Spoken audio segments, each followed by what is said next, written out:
আসসালামু আলাইকুম। Science tutorial একাডেমিতে আপনাকে স্বাগতম।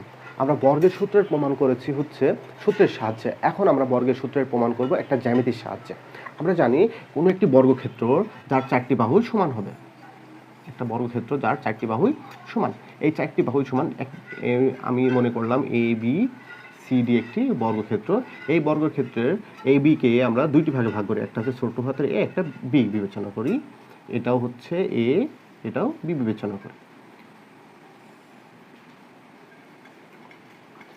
যদি এইটা বি হয় তাহলে এটা বি, এটা যদি বি হয় তাহলে এটা বি, এটা বি মানে এটা বি, এটাও বি। আচ্ছা, এটা এ মানে এটা এ, এটা এ মানে এটা এ, এটা এ। এখন আমরা এইটুকুর ক্ষেত্রফল মানে এই যে আমরা একটা বড় ঘর দেখছি, এই বড় ঘরটুকুর ক্ষেত্রফল কি হবে?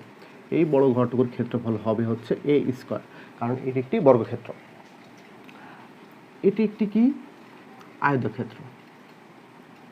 এই আয়তক্ষেত্রের ক্ষেত্রফলের সূত্র কি হবে? দৈর্ঘ্য ইনটু প্রস্থ। এটা হচ্ছে দৈর্ঘ্য, এটা হচ্ছে প্রস্থ।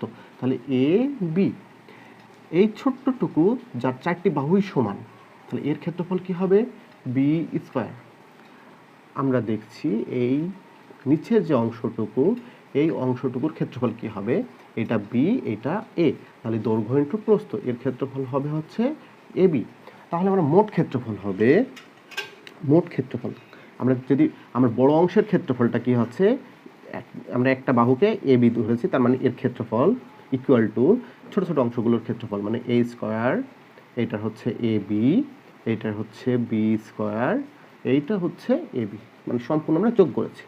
যোগ করে আমরা দেখলাম এ square, A B R A B যোগ করলে 2ab, এটা বি স্কয়ার। তাহলে আমরা প্রমাণ করতে পারলাম যে a plus B whole square equal to A square plus 2ab plus B square. এটা জ্যামিতির মাধ্যমে প্রমাণ করাও সম্ভব।